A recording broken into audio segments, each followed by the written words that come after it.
Okay, it's on. I would say this, for Breaking Lane in 183, my name is Iris. That's my AKA. You will not know my real name. For that, I don't know you.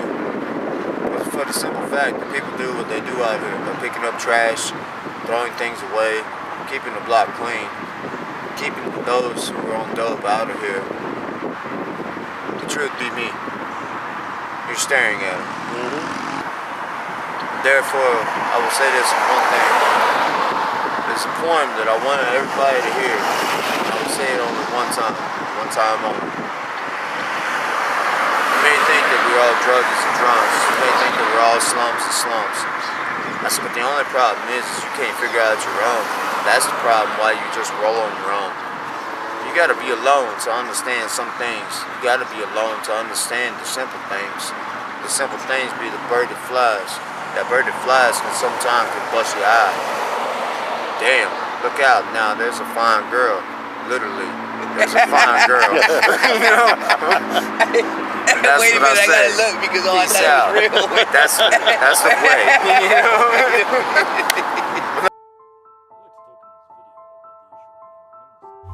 Hello and welcome. I'd like to talk in this video about the issue of male homelessness, and also discuss society's expectations and disregard towards these men, and also the worsening welfare state, and other factors that are crippling these men and their families. There's a quote by Carlton Young that reads, "Most families are destroyed from the inside because they allow themselves to be conquered by others from the outside." And Carlton Young, he was a former Marine. He spent 22 years in the Corps, and after he left the service, he fell on hard times, and he and his son, they ended up homeless on the streets of Atlanta. And they went through hell for 3 years. But Carlton, he turned his life around. He became a motivational speaker and author. But Carlton, and the multitudes of men just like him, they're the true face of homelessness. And it's the face we never see. For the past several years, many who campaign for funding and for rights for the homeless, they've marketed the image of the homeless family as their poster child. And they position it that what we're seeing now is the new face of homelessness. You know, that now it's at crisis point because women and children are suffering too. And this marketing, it makes sense from a sympathy viewpoint. Who do we feel more empathy for? It's no secret. The truth, though, is that homelessness is, has, and always will be an issue faced predominantly by single men.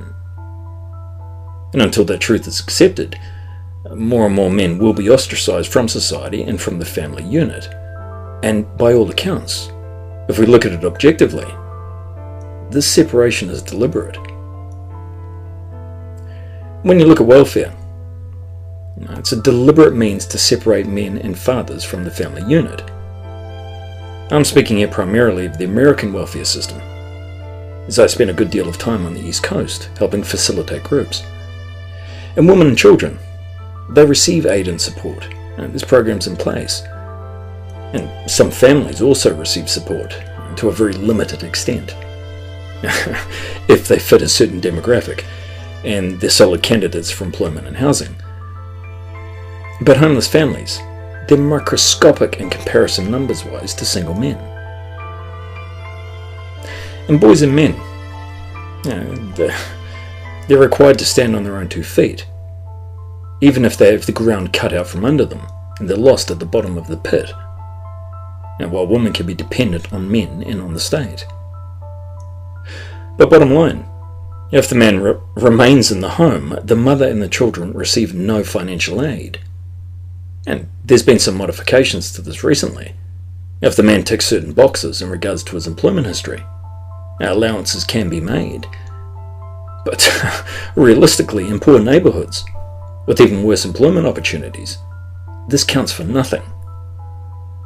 And any aid given to men requires them to meet criteria that's often unrealistic given their background.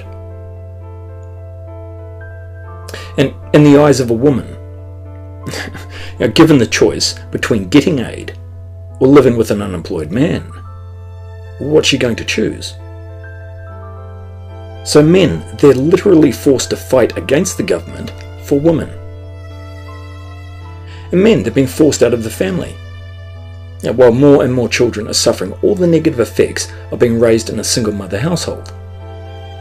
So this is an endless cycle. And we need to look at this objectively.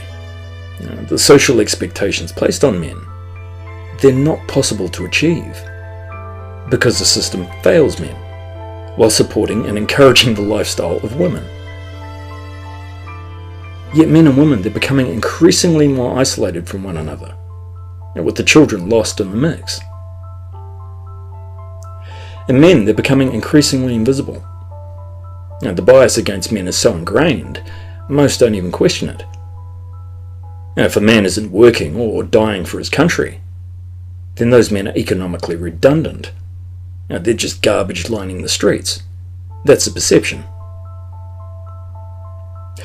And I've worked with a lot of men who have served in the military, and many ended up on the streets or drug addicted. Now you take a young man and you throw him into hell, and you mess his mind up, and he sees things he can never unsee, and he suffers trauma that can't ever heal. Then when he arrives home, we turn our backs on him. How does a man come back from that? From the trauma and the betrayal. And the homeless, they've always been made up of large numbers of veterans. And this is how society treats us men. And other homeless men, these men, they all have histories of trauma. But they have very poor coping skills, and their spirits and their trust have been crushed. And, there's so many obstacles for men who find themselves homeless. And society's worth of a male is tied to that man's capacity to work, and an employment gap can be crippling for an ordinary man. There's stigma associated with that. But combine that with being homeless, or being addicted, or disabled, or mentally ill. So assisting men out of homelessness and into employment, it needs to be a comprehensive process. Now, on-the-job training and work placements, they're critical, as are viable support structures that will actually ensure these men can stay employed and are supported. But when we look at young men, under the age of 18 who end up on the streets, they hit a brick wall. These young men, they're walking advertisements of a failing society. They have abuse histories, they're runaways, they're drug addicts, they're dropouts. And shelters, point blank, refuse these boys entry. And those shelters that do accept them, they're very reluctant to do so, because shelters have targets to meet, and if they fall short, no government funding. And boys, they're seen as high risk, and they're seen as poor candidates for employment and rehousing. So these boys are seen as a problem. So most times they're either separated from the family or just turned away. And this is a sum total of support that's given to young men in our society. Now you throw in gaps in education, no fixed address, the fact that they're more likely to be unemployed than the adult population, then these young men, they're most at risk. They're in danger of being victimized or resorting to prostitution or crime to survive. And if they don't transition to employment and housing soon enough, they will end up chronically homeless, or drug addicted, or dead. So we stigmatize instead of offering support, and this happens primarily, overwhelmingly, to males. And if we look at the effects of homelessness on men, there's been some studies. It's been reported that homeless men, they experience higher levels of post-traumatic stress disorder than war veterans. And whether that's true on the whole, I don't know, but from my experiences, it certainly seems to be on par. And left untreated, this trauma, it's debilitating. And it's often the reason many men find themselves homeless in the first place. And the services to treat these conditions, they're often all too scarce for homeless men. But for a fully comprehensive recovery, they're an imperative. Yeah, and yes, for veterans, there's been a good deal of focus on helping them transition. Programs by the US Department of Veteran Affairs. They're working to end homelessness for veterans. But, of course, the needs exceed the resources. So we have to ask, are we really interested in fixing the problem? Or is it just more window dressing? And shelters and other housing programs, they're considered by many men to be more like jails. Men, they're crammed into very confined spaces, and everything is regulated. And the cut-off times, they're very restrictive. There's no personal or storage space at all. Many men, they have mental issues, or they're addicts, or have violent criminal histories. In many shelters and programs, they only house men for a very short time. After that, they're on their own. And beds, of course, are in very short supply. Many of these shelters, they're hotbeds for disease and for drug use, and also for violent crime. But the fact is, and it goes ignored, is that the many homeless men, they're employed. And check-in times at these shelters, they're completely inflexible, as are rehabilitation sessions. And even if that man has no history of drug abuse, he's still required to attend. So often a working homeless man, he can't make check-in. So there's many valid reasons men avoid shelters. One of the main ones being that a man wants to have some vestige of autonomy left over his life. He may not have a home or a job, but every man values his freedom. And in society, we get two different perspectives bandied about in regards to homeless men. Some see them as authors of their own fate, or scum, or criminals. Others see them as perpetual victims. But the fact is, neither of these perceptions do any good towards curing the situation. And both men and boys are disregarded. And the US government, they stated a few years ago that in the space of a decade, chronic homelessness would be a thing of the past. But chronic homelessness is only a part of the picture.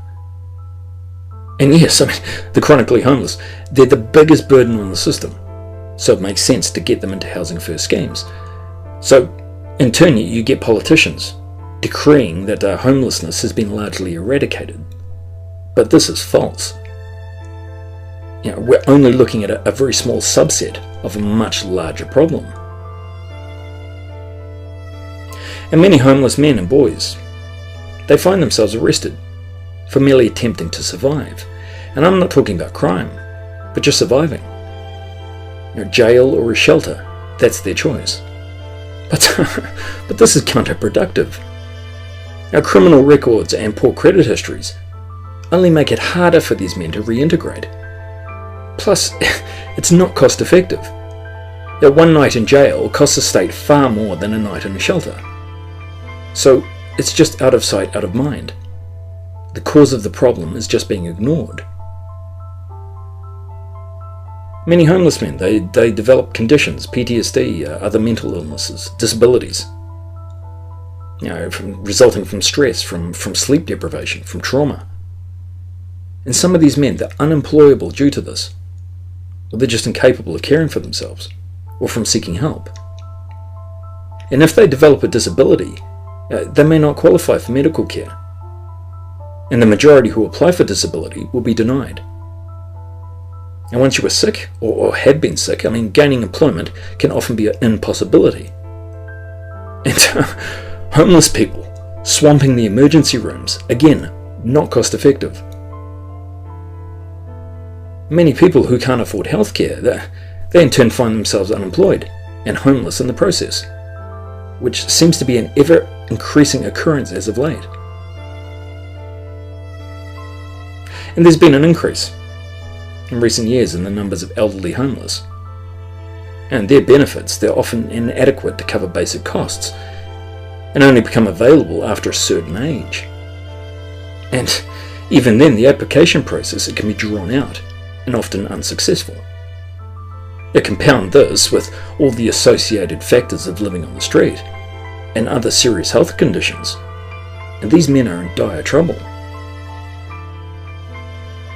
And more men are finding themselves homeless, now due to divorce, redundancy, the shortage of affordable housing. And again, all we see is the new face of homelessness, families. But these families, they're minuscule in number compared to single men, so the real face of homelessness, it hasn't changed. And we need to know that the majority of these men, they're not collecting welfare checks or living on the street as a choice. Rather, it was a result of a lack of options. And there's no safety net for these men, if they get sick or if they get hurt. Many people today, they're in the same boat. They're just one paycheck away. Now, housing costs and income levels, they're becoming increasingly incompatible. And we're talking about a livable wage, which is out of reach for more and more people. So that pit, it just keeps getting deeper and deeper once you fall into it. And changes, they won't occur until we shift our perception of homeless men and boys. Men suffering and maltreatment need to become a priority. And if not, more generations of men and families will suffer. Anyway, I want to thank you for your time and keep on trucking. Thank you. One last true statement is this.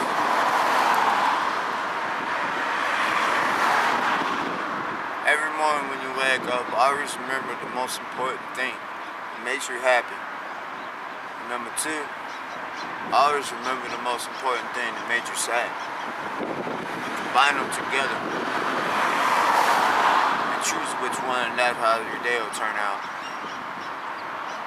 That's all I can say as far as my advice.